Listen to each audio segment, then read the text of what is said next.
ఆంధ్రప్రదేశ్ రాష్ట్ర ప్రభుత్వం ముఖ్యమంత్రి నారా చంద్రబాబు నాయుడు నాయకత్వంలో ఖరీఫ్ పంట 2025 కోసం ప్రధానమంత్రి ఫసల్ బీమా యోజన పథకం కింద రైతులకు మద్దతుగా 132,58,00,000 నిధులను విడుదల చేసింది.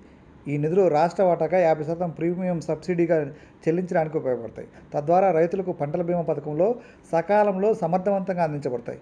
ఈ నిర్ణయం రైతులకు ఆర్థిక భద్రతను కల్పించడంలో మరియు వ్యవసాయ రంగాన్ని బలోపేతం చేయడంలో ఒక ముఖ్యమైన అడుగుగా పరిగణించబడుతోంది.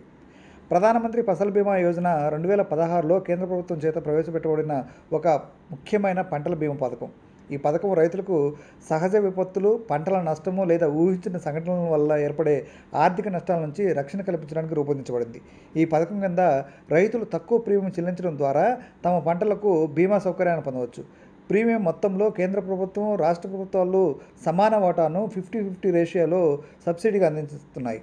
తద్వారా రైతుల ఆర్థిక భారం తగ్గుతుంది. ఆర్థిక రక్షణ చూసుకున్నట్లయితే సహజ విపత్తులు అంటే వరదలు, కరువు, తుఫానులు, తెగుళ్ళు లేదా ఇతర కారణాల వల్ల పంట నష్టపోయినప్పుడు రైతులకు ఆర్థిక మద్దతు ఇవ్వడం జరుగుతుందన్నమాట. ఇక వ్యవసాయ స్థిరత్వం, పంటల నష్టాల వల్ల రైతులు ఆర్థిక సంక్షోభంలో పడకుండా చూడడం ద్వారా వ్యవసాయ రంగంలో స్థిరత్వాన్ని పెంపొందించడం జరుగుతుందన్నమాట. ఇక సాంకేతిక ఉపయోగం, డ్రోన్లు, శాటిలైటు ఇమేజనరీ మరియు ఇతర ఆధునిక సాంకేతికతను ఉపయోగించి పంటల నష్టాలను ఖచ్చితంగా అంచనా వేయడం. ఇక సకాలంలో సహాయం అందించడం అంటే బీమా క్లెయిములను త్వరితగతిన పరిష్కరించడం ద్వారా రైతులకు సకాలంలో నష్టపరిహారం అందించే అవకాశం ఉంటుందన్నమాట. ఇక ఆంధ్రప్రదేశ్ ప్రభుత్వం ఖరీఫ్ 2025 సీజన్ కోసము PMFYBY కింద రాష్ట్ర వాటా 132,58,00,000 నిధులు విడుదల చేసింది. ఈ నిధులు ముందస్తు ప్రీమియం సబ్సిడీగా చెల్లించడానికి ఉపయోగపడతాయి. ఈ నిర్ణయం రైతులకు ఎంతగానో ప్రయోజనంగా ఉంటుందని మనం భావించవచ్చు. ఖరీఫ్ సీజన్లో వర్షాధార పంటలు వరి, మొక్కజొన్న, పత్తి, మిరప వంటివి ప్రధానంగా ఆంధ్రప్రదేశ్లో సాగు చేయబడతాయి. వర్షాభావము, అతివృష్టి లేదా ఇతర సహజ విపత్తుల వల్ల పంట నష్టం సంభవిస్తే ఈ నిధుల విడుదల ద్వారా రైతులు తక్కువ ప్రీమియంతో బీమా సౌకర్యాన్ని పొందే అవకాశం ఉంటుంది. దీనివల్ల వారు ఆర్థిక నష్టాల నుంచి రక్షించబడతారు. రాష్ట్ర ప్రభుత్వం ముందస్తుగా నిధులు విడుదల చేయడం ద్వారా బీమా కంపెనీలు ఖరీఫ్ సీజన్ ప్రారంభానికి ముందే రైతులకు బీమా పాలసీలను అందజేయగలుగుతాయి. ఇవి ఈ పథకంలో అమలులో ఆలస్యం నివారిస్తుంది మరియు రైతులకు సానుకూలంగా మద్దతు అందిస్తుంది అన్నమాట. ఈ నిధుల విడుదలపై రైతులు ఆనందం వ్యక్తం చేస్తున్నారని తెలుస్తోంది. ఈ చర్య రైతులకు ప్రభుత్వం వారి సంక్షేమం పట్ల చూపిస్తున్న నిబద్ధతను సూచిస్తుంది. ఇది రైతుల్లో విశ్వాసాన్ని పెంపొందిస్తుంది మరియు వ్యవసాయంలో పెట్టుబడులను ప్రోత్సహిస్తున్నట్లు తెలుస్తోంది.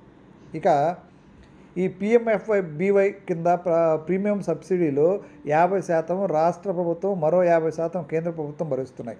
ఆంధ్రప్రదేశ్ ప్రభుత్వం తన వాటాను సకాలంలో విడుదల చేయడం ద్వారా కేంద్రంతో సమన్వయంతో పనిచేస్తూ రైతులకు అత్యంత ప్రయోజనకారి విధంగా ఈ పథకాన్ని అమలు చేస్తున్నట్టు అర్థమవుతుంది. ఖరీఫ్ సీజన్లో సాధారణంగా జూన్ నుంచి అక్టోబర్ వరకు ఉంటుంది. ఇది ఆంధ్రప్రదేశ్లో వర్షాధార పంటలకు కీలకమైన కాలం. ఈ సీజన్లో వరి, మొక్కజొన్న, పత్తి, చెరుకు వంటి పంటలు ప్రధానంగా సాగు చేయబడతాయి. ఈ పంటలు సహజ విపత్తులకు గురయ్యే అవకాశం ఎక్కువగా ఉంటుంది. అందుకే ఈ PMFBY వంటి పథకాలు రైతులకు ఆర్థిక భద్రతకు కవచంగా పనిచేస్తుంది. 132,58,00,000 నిధుల విడుదల ద్వారా రాష్ట్ర ప్రభుత్వం ఈ సీజన్లో రైతులకు అవసరమైన మద్దతును అందించినట్లు అవుతుంది. వ్యవసాయ రంగం ప్రభావం ఎలా ఉంటుందంటే ఈ నిధుల విడుదల రైతులకు ఆర్థిక భరోసాను అందిస్తుంది. దీనివల్ల వారు ధైర్యంగా పంటల సాగులో పెట్టుబడి అందుకోవచ్చు.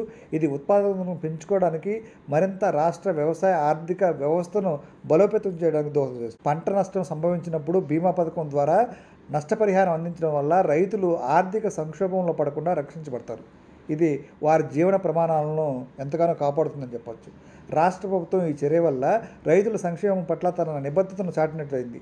ఇది ప్రభుత్వం పట్ల రైతుల విశ్వాసాన్ని పెంచుతుంది. అయితే దీంట్లో కూడా కొన్ని సవాళ్లు ఉన్నాయి. ఈ పథకంలో గ్రామీణ ప్రాంతాల్లోని చిన్న రైతులకు ఈ పథకం గురించి పూర్తిగా అవగాహన లేకపోయి ఉండవచ్చు. దీనికి ప్రభుత్వం విస్తృతమైన అవగాహన కార్యక్రమాలను చేపట్టాల్సి ఉంటుంది.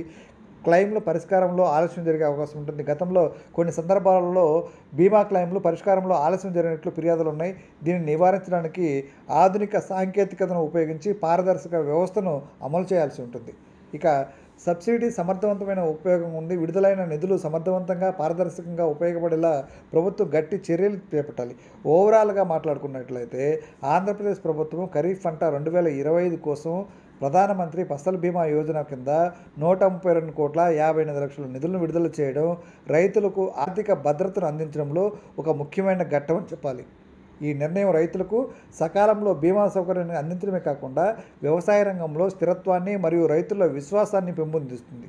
అయితే ఈ పథకం యొక్క పూర్తి ప్రయోజనాలు రైతులకు చేరేలా అవగాహన, పారదర్శకత మరియు సమర్థవంతంగా అమలు చేయాల్సిన అవసరం ఎంతైనా ఉంది. ఈ చర్య రాష్ట్ర వ్యవసాయ ఆర్థిక వ్యవస్థను బలోపేతం చేయడంలో మరియు రైతుల జీవనోపాధిని మెరుగుపరచడంలో కీలక పాత్ర పోషిస్తుందని చెప్పొచ్చు.